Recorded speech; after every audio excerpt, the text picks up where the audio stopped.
Hello everyone, welcome back to my review channel. Today I'm going to do another movie review, 13 Assassins. 13 Assassins, I'll try to get, this is a 2-hour movie, the US version. There's a Japanese version which was like 20 minutes longer, and if I knew that, I wish they just put that one out. But this probably has the special features, interview, deleted scenes. The deleted scenes of this is probably the extra 20 minutes anyway. But, yeah. Anyways, I'll just try to make this as quick as possible. I will keep looking down at my notes, just because I have to. So much stuff to say. I will try to get by this. International Movie Database gave this a 7.7. Rotten Tomatoes, 96%, with 88% of the audience liking it. Directed by Takashi Miike. Takashi Miike. Hope I didn't butcher that name. Hope that's how you say it. It's 2 I's, Mike. M-I-I-K-E. He's best known for his work directing Audition and Ichi the Killer. He also did one of those movies from horror classics, or it was like the movies where they're trying to put out like old school horror directors did their another like movies. Anyways, he does another movie called Imprint. But a bunch of these movies they put out are only like an hour long. But he did the movie Imprint as well, which was banned from basic cable, it says on the cover. It's a good movie. Anyways, the synopsis of this is a remake of a 1963 version Japanese film of the same name. So, there you go. The synopsis being, a group of assassins come together for a suicide mission to kill an evil emperor, lord. In feudal Japan, like 1840s, mid-1840s, feudal Japan. So, okay, let's try to get through this as quick as possible. I have a lot to say. Let's see if I can just keep this right here. You won't even have to deal with me having to keep looking down at my paper. Okay, like I said, 1840s feudal Japan. Top shoguns gather together and must decide what to do with the younger, more sadistic lord of Japan. They decide to do it quietly, so not to arouse any suspicion of what's going on. So basically, small numbers would be better in this. Small numbers would be better to for an assassination attempt, obviously. Now, the head shogun member, who goes out to try to find these guys, tries to find someone to head up this clan of assassins, and he's able to find some guy called Shinzaman. Shinzaman. I'm gonna have to call him Shinzai or Shinza. Hopefully, again, I will. If I mention everyone's Japanese name in this, I will probably just butcher them. I'm really, really sorry. I love everything about this film. I hate having to butcher the names because my own stupidity. I don't even know how to sound it out or whatever. I don't know how. I don't know how to make sure to say the names correctly. So hopefully, I'm just not butchering them. I just think I am. Anyways.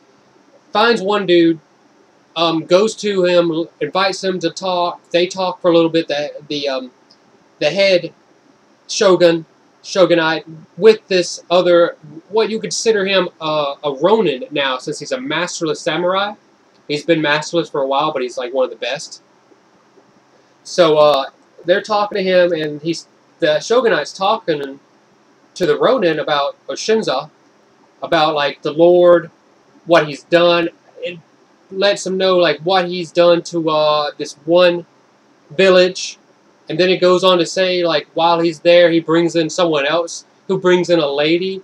He brings in a lady that has no limbs and no tongue, and he goes about the story about how the Lord did this to this girl to make her his own plaything. Really messed up stuff, and she has to write out what he did with her with a brush in her mouth. So it's very, because she can't talk. He cut off her tongue and her limbs, so she would just be she would just be his plaything. It's really, really messed up stuff. Anyways, by the end of this, he agrees to it, and it gives me goosebumps how good it is. How, he just has this Shinza, the assassin, Ronin, I'm sorry. He has this grin on his face, and he agrees to do it. And he goes to tell you why, and why it just makes him a badass. It just makes him a badass, the way he would just smile and explain why he agrees to do this. I love Japanese culture, the honor and respect that feudal Japan has. I love the culture. It's just, this movie's full of it. Such full of honor and just love and great scenery. The directors show great scenes of like feudal Japan. It's beautiful, beautiful work. Okay, so now after that it shows the Lord's ruthlessness in another Japanese family's house. Introduces Hanbei, Hanbei, Hanbei, Hanbei, it goes on to like, that's basically the Lord's #1 guard, general dude, who's there to protect him throughout while he walks Japan and everything. So the Lord's at this house, being ruthless and sadistic again. Hanbei there, Lord's general protection. Hanbei sends a spy out to watch the talks to the Shogun and comes back with information about Shinza. And then it goes on to say how Hanbei and Shinza were once, they were students at the same dojo, so they know each other. Okay. Meanwhile, a crew of 8 after this. A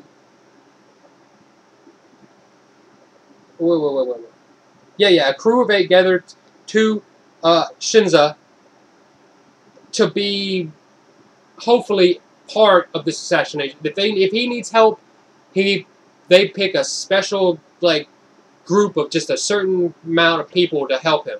So right now there's like 6 people that came to help, and it goes through that who they are and why they're so good. So there you go. After that little meeting, the first meeting of like, okay, you're accepted into this group of assassins, which makes it 9 now. After that, one goes outside and he gets ambushed by a bunch of the elite groups for the Lord's clan, from the Lord's clan. And he gets helped by one of the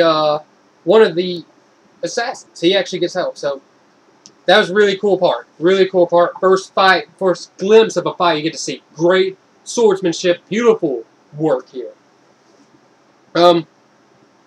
Let me see. Shinza finds his nephew gambling at a sake bar. You know, it's like, for Japan, it's like they serve sake and they gamble. And he's able to like talk to him for a minute. They have a little conversation about gambling. How like this guy, he gambles in the true sense of the word, since he puts his life on the line. So after that conversation, the nephew goes home and realizes like, hey, I'm gonna be a part of this. So after that, he was able to be recruited. So after this, that makes 2 more samurais gather at the dojo, and that's when the nephew comes back into play. So this makes 12. So get a few more at the dojo after that. That makes, so it totals out 12. Some scenes here of them training. All the training about, you know, swordsmanship and whatnot. So you get to see a little training from the samurais or ronins. While planning an attack, Hanbei shows up to call out Shinza at the dojo. So while they're all there talking, they turn off the lights and Shinza walks out. So he's not supposed to know that they're there, but he can sense. Hanbei can sense that he's not alone with Shinza. It's kind of a really cool scene. But they talk to each other like they're old times, like they know each other, but they really know what they're doing there. They kind of hint at it, like I know what you're doing. And he's like, yeah, you might know, but you don't know. So then it's like they realize we'll meet each other at the battlefield when end comes. He walks away. Hanbei walks away.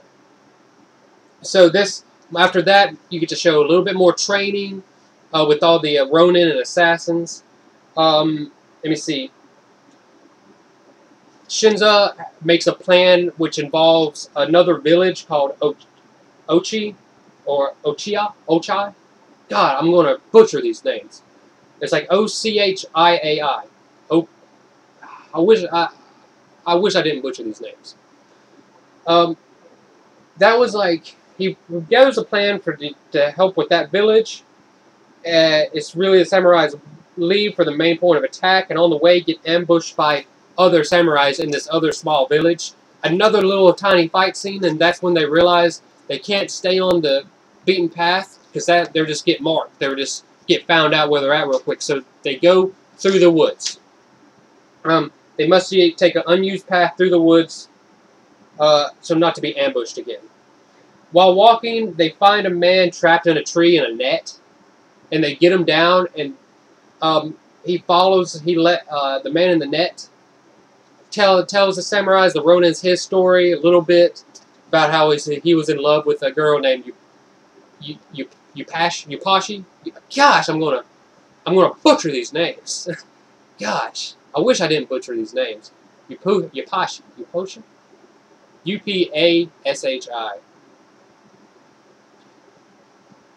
They say it so well in the movie, and I can't even I can't even say it. It's so I'm just bad. So now he decides, the man in the tree, the samurais, the Ronin got him down, and he's able to, for food, he's able to lend them a hand to get them to the road to where they need to go. So for food. Now,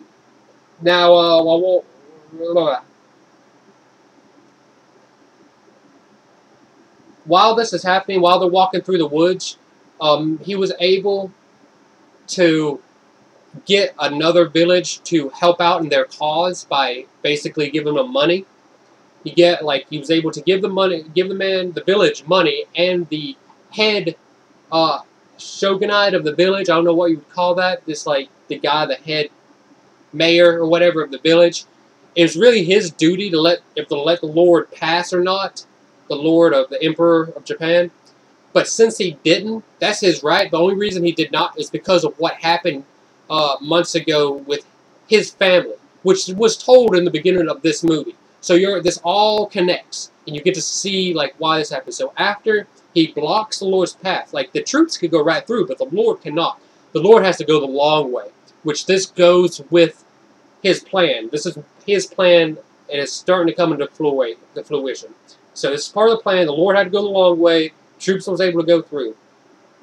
After this, the mayor, the guy who said like you can't go through, put up the sign, he commits seppuku, so to reestablish his honor.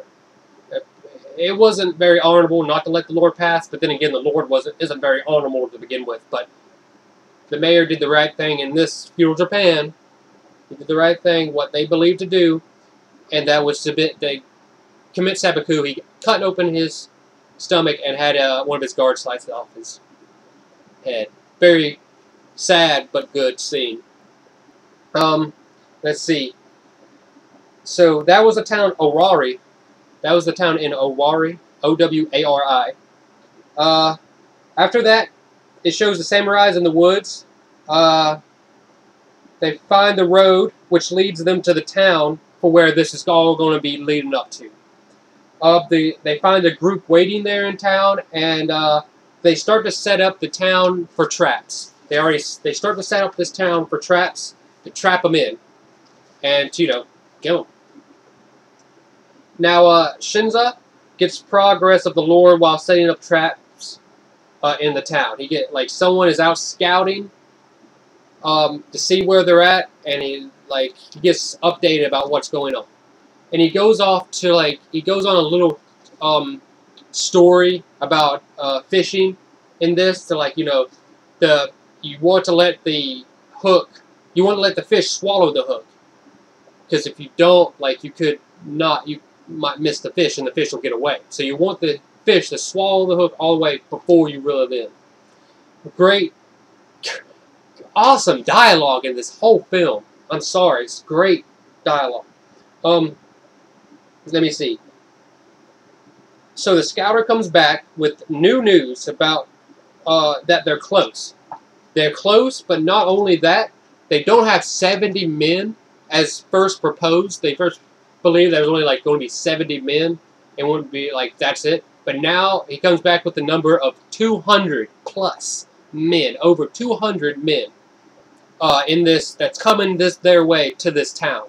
So now there is Shinzo's okay, that just the fishing story still works. It's just bigger. It's just a bigger fish.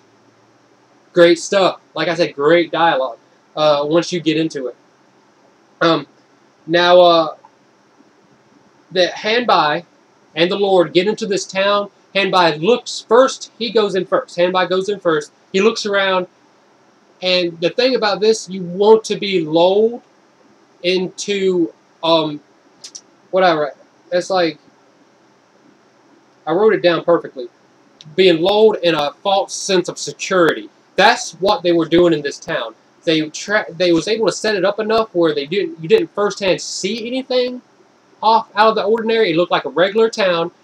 All the villagers were doing their regular thing to make you think that this village is okay to pass. There's nothing here. We could just pass. Great job. And how they show it is a great job too. How it made me believe, okay, like if I saw that, I would believe it was a town like, nothing was up with this town either. They're starting to walk through it, the town, and then Hanbai sees a few of the townsfolk walking up in the woods. And he's like, holy crap, let's get the hell out of here. He tells them all to retreat, but it's too late. They get trapped by the 13 assassins. Oh, it just became 13 because right before this stuff happened, they officially made the man they found in the woods in the net, they officially made him the 13th. So during the whole fish, right before, like the fish conversation, right before the official battle, like right before they officially got there, they made him the official 13th assassin. There was only 12, they made him 13th. So now they're about to fight. They fight a little bit right here. Once they trap them, they actually fight a little bit. Very good scenes, mostly just like bows and arrows and stuff being thrown at them. This isn't even the beginning of the fight, official fight, but this was awesome. After that ended, they're all on top of this little like bridge between two houses that they made, and he's on top with a couple of others, and he brings out the sign that says what the limbless woman wrote. He brings out that sign on a cloth, on the cloth that she wrote it on, and you could kind of see the Lord kind of understand what he's talking about. He's like, I'm doing this for, what it was written there. It was just a beautiful scene. I swear, I want that scene, that one scene with him holding up that cloth, with him on the bridge. I want that tattoo. If I was going to get it, I don't have one tattoo yet, but if I was going to get one, that would be a great tattoo. On my, I love that scene. That scene has so much power into it. It's just hard. Oh my God, it's so cool. Anyways, that's what officially starts the battle. Once he shows that, and he's like, kill them all. Awesome. Fight officially freaking starts. It is so cool. This involves bows and arrows, swords, even bulls on fire. Now, you could think if a bull is on fire, they probably wouldn't live if they were full, but you would have to watch it to understand what I'm talking about. And this involves so much. The fight, they really entrapped everyone in this town with everything. Explosions, bulls on fire, arrows, swords. I mean, by the end of it, it's all out. After the first battle, they said, screw the bows and arrows. It's a sword fight now, bitches. And they don't let up. It is so damn awesome. The damn sword fights in this were so cool and great choreography. Great choreography of these fights. Sword fights. Now, battle scenes galore. Now this is like the last 45 minutes of the film. It's them fighting. They finally got to the culmination of this film, and it is this fight. And it lasts the last 45 minutes of the film. So, I can tell you about every single fight scene, but then that wouldn't give it any praise if I did that. I would probably ruin it more than I'd actually tell anything. But I can just say, like, sword fighting is superb. The choreography of the sword fights is superb. The final battle is between Shinza and Hanbai, which you probably see culminate. The only one next to Shinza is his nephew.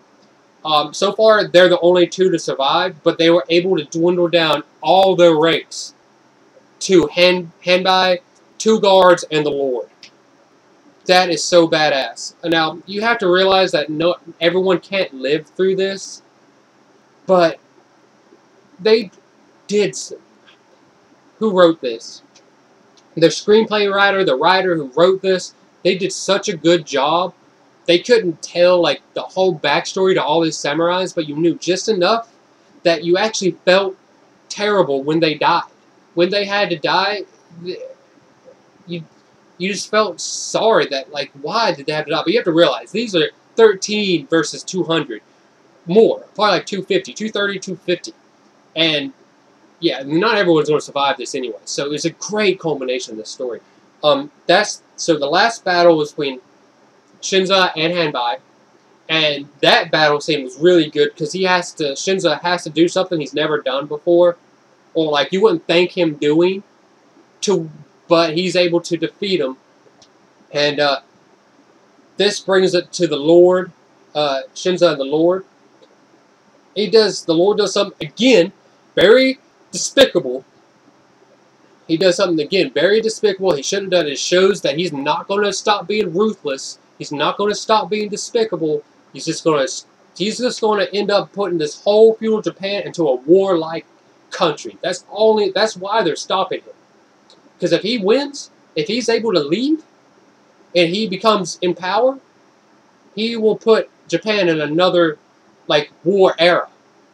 And that just won't happen. So, after the Hanbai Shinza fight, it comes to, which was great, sad, you know, he had to defeat his friend. Goes to the Lord. Lord does something, again, very despicable. Pisses off Shinza to getting close. But they both take, the Lord and Shinza both take a sword through their gut.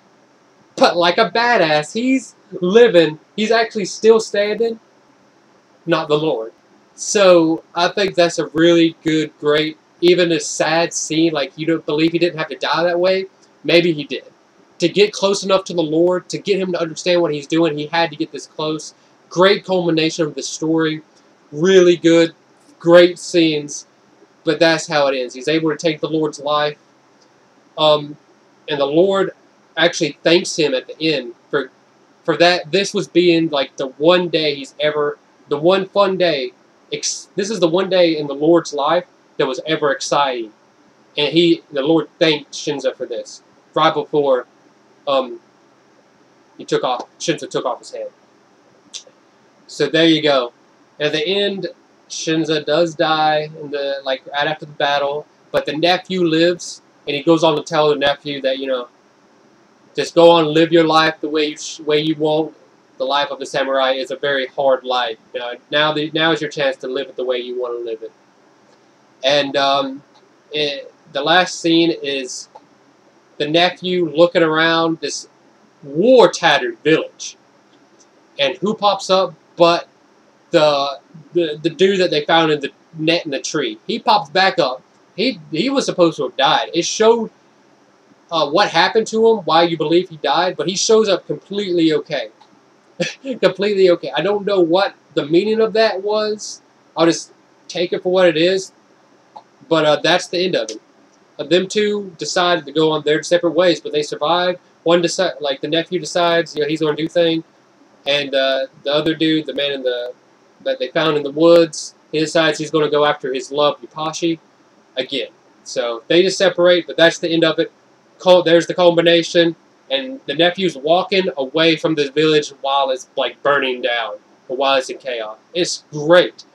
That is how it ends. That is such a great movie. Everything's phenomenal about this. I would say definitely, if you don't mind reading your movies, it's not dubbed, it's subtitled. If you don't mind reading your movies, you should definitely go out and watch this. If nothing else, you should buy it. This is definitely worth a buy here, people. If you like Japanese culture, buy it. If you like Japanese films, not just anime or cartoons, if you dig the whole samurai, honor system, Japanese, everything, buy this. This is worth a buy. Definitely worth a buy. There's no doubt about it. at least rent it. At least rent it to see your own thoughts. It was bloody in quite a few parts, but not gorific, which is okay, but still bloody. I mean, it is fight. There's death everywhere. Great dialogue during this whole film. Great scenes. Beautiful art scenes that the director did in this. I mean, I don't... There's really nothing I could really say bad about this film. I like it that much. But, yeah, there you go. 13 Assassins. I love that film. Go watch it yourself, please. The director of this film, he does so much good work. You should know about it, basically. But yeah, there we go. There's that. Thank you guys for watching. Hopefully you guys like this video. And if you haven't seen it, you haven't seen this movie, please, like I say, I've said that like too many times now. Go out and try it. Look up the trailer or something on YouTube. See what you think. But yeah, thank you guys for your time. Thank you for watching my video. And you guys have a great day. Thank you.